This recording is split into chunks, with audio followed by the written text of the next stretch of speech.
buhaton sa mga ansyano or naunang mga igsoon. Magahindyog panahon mo duol sa pulong, labi na sa pagdumala sa mga ansyano. Amen. Amin mga igsoon? Amen. Ngayon si Brad Eli, murag siya ka nang hinambog Brad.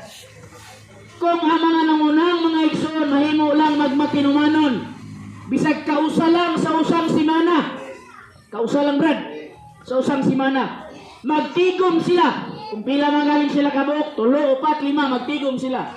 Dayon magtuon sila sa pulong, magkampo sila, pakigambitay sila. Ingon siya, sulod sa usa ka bulan, kung walay mahitabo kanang lugar, anang dapita, magpaputol kog liog. Kay proven and tested yun ni mga igsoon. Basta ang mga ansyano sa usa ka dapit, magahin lang panahon Brad, muduol sa pulong, muduol sa Ginoo, mag-fellowship, nagi buhaton ang Ginoo Brad.